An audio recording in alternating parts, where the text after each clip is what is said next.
السلام عليكم ورحمة الله وبركاته. ازيكم حبايبي؟ عاملين ايه؟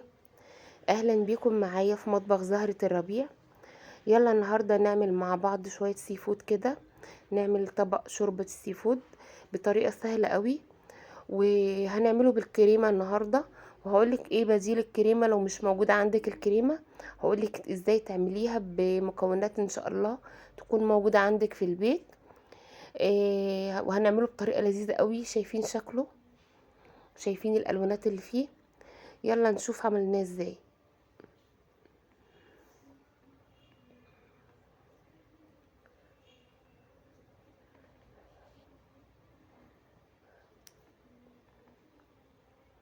اول حاجه يا حبايبي معايا الجندفلي او بلح البحر، بس ده جندفلي. فاللي موجود عندك بلح بحر بقى جندفلي، اللي موجود عندك اعمليه بالمتاح. طبعا الجندفلي او بلح البحر سيان لازم يتنقع في ميه لا يقل عن ساعتين 3، وبتغيري عليه الميه كل شويه لان بيبقى جواه رمل. فلازم تغيري الميه، تسيبيه في الميه 10 دقايق وتحركيه كده لحد ما يفتح معاكي. اول ما هيفتح معاكي كده وهتلاقي اللي جواه بدأ يظهر كده، اللي هو زي الديل ده او اللسان الصغير ده. بتبتدي شايفين الرمل. طبعا كل شوية بغير المية، بسيبه منقوع شوية وبعد كده اهزه. انا هوريكم ازاي دلوقتي. وبعد كده اصفيه وارجع تاني اشطف الطبق، واروح جاي برضو تاني ضايفة مية، حط عليه مية تاني، وهكذا لحد ما اتأكدت. شايفين برضو الرمل هنا في الطبق. يعني انا حوالي 3 ساعات، يعني من قبل ما ابدأ في الاكل من بدري جدا وانا نقعه في المية، لان لازم تتأكدي كويس قوي ان هو نزل الرمل اللي فيه.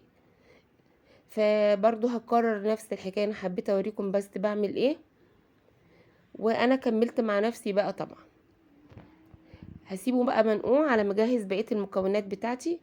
معايا فيليه قشر بياض هنا، ده بيجي جاهز من اي هايبر او اي سوبر ماركت. معايا واحدة كده من الفيليه قشر بياض.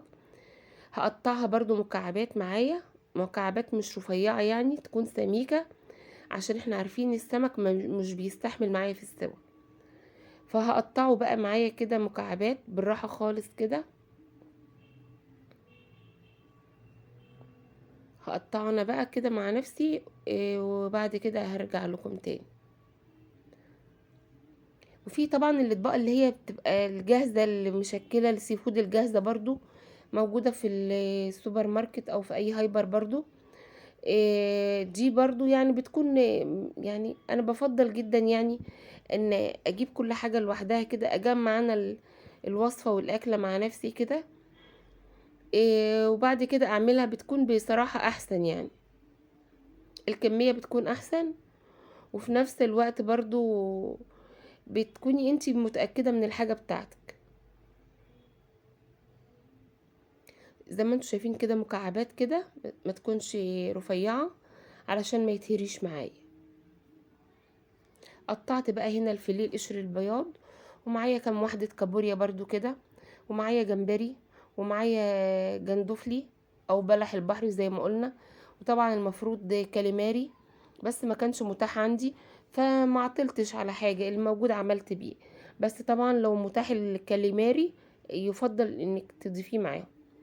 فحلة بقى على النار، سخنت الحلة كده، حطيت نص معلقة زبدة وسنة زيت كده زي ما انتوا شايفين في الجنب كده، يعني اقل من معلقة زيت، علشان بس الزبدة بتاعتي ما تتحرقش معايا.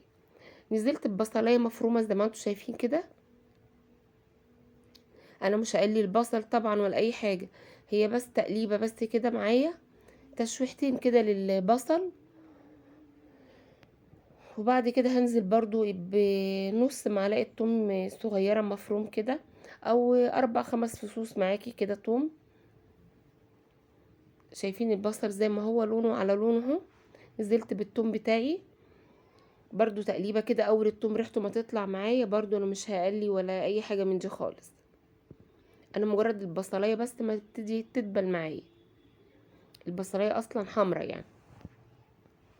هقلب تقليبتين كده، اشوح كله مع بعضه كده اول ما ريحه التوم هتظهر معايا هنزل بالمكونات بتاعتي.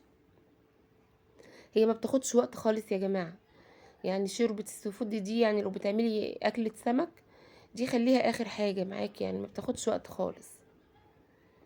هنزل بقى بالفيليه بتاعي. اول حاجه، هي كل المكونات ما بتاخدش سوا، بس انا هنزل بالفيليه ليه؟ علشان لو نزلت بالكابوريا الاول او بالجمبري الاول، الكابوريا ممكن تهريلي لما اجي اقلب بعد كده الكاليماري بتاعي، سوري، ال- الفيليه بتاعي هيتهرى معايا لو ضفت الكابوريا. رجول الكابوريا ممكن تهرهولي. فانا هنزل الاول هنا معايا برضو جمبري مقشر. هقلب برضو كل هشوح تشويحتين بس كده الاتنين مع بعض. طبعا مش هقلب كتير علشان السمك ما يتهريش معايا، علشان السمك طبعا كان متلج فما بياخدش، يعني بيتهري بسرعة. تقليبتين كده بس، وبعد كده نزلت بالمكونات الباقية زي ما انتم شايفين، برضو مش هقلب عشان لو قلبت السمك هيتهرى. ف هشوح بس كده بالراحة كده المكونات بتاعتي. التوابل بتاعتي بقى نزلت بربع معلقة فلفل اسود، نص معلقة كمون صغيرة، نص معلقة كزبرة صغيرة برضو. والملح بتاعي ظبطته، الملح ده بتاعك انت بقى ظبطي حدقك زي ما انت عايزة على حسب الكمية اللي بتعمليها. تقليبة واحدة بس كده. انا زي ما انتم شايفين كده الحلة من تحت انا شوحت الجمبري قولوا معايا ايه يا جماعة، انا حطيت ايه، وقشر البياض. حبيت ياخد كده، يعني عارفين زي تحميرة خفيفة او لسعة، يعني كده لسعة خفيفة. بيدي طعم جدا، بيفرق في طعم الشرب. زي ما انتم شايفين هي تقليبة، ما قلبتش كتير عشان الحاجات بتاعتي ما تتهريش معايا. وبعد كده نزلت بقى بالمية. طبعا بقى لو عندك كمية جمبري بقشره تقدري تاخدي القشر والراس وتسلقيه وتعملي شوربة جمبري وتسقي بيها. اللي انا ضفتها دي بقى يا جماعة الكريمة اللباني. دي في الاخر خالص طبعا، يا دوبك كله يغلي مع بعضه غلوة واحدة، واظبط ملحي وخلاص واطفي على كده. بديل بقى الكريمة اللباني يا جماعة، معلقة دقيق مليانة على حسب الكمية طبعا اللي بتعمليها. لو كميتك كبيرة مثلا او عاملة نفس الكمية دي ممكن معلقتين دقيق ممسوحين كده.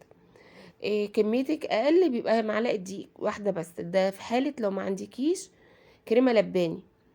إيه هت هقول لكم عشان بس ما تتوهش مني الحتة دي.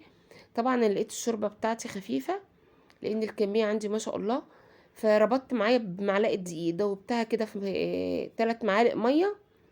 معلقة دقيق مش مليانة، انا عايزة بس الشوربة بتاعتي لما تبتدي كده تبرد او تربط معايا، انا مش عايزاها تقيلة ولا حاجة. هوريكم قوامها دلوقتي. شايفين القوام؟ هو ده القوام المطلوب بالنسبة لي. هنرجع بقى تاني لبيادين الكريمة اللباني، وهي معلقتين دقيق يا جماعة. بتشوحيهم كده مع بعد ما بتقلبي كده البصل والثوم مع بعض وبتشوحيه، بتنزلي بالدقيق بتاعك معلقة او 2 على حسب الكمية، وتشويحتين كده زي البشاميل خفيفة. وبعد كده بتربطي باللبن مع الشوربة. ده بديل الكريمة اللباني.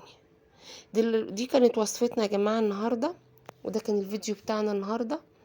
اتمنى تجربوه يعجبكم، بجد كان طعمها تحفة جدا، وكانت بصراحة كمان طعم وريحة يعني. ولو عملتيها زي ما قلتلك من غير كريمة لباني بالدقيق واللبن برضو هتبقى جميلة جدا معاكي، وهتديكي نفس الحكاية.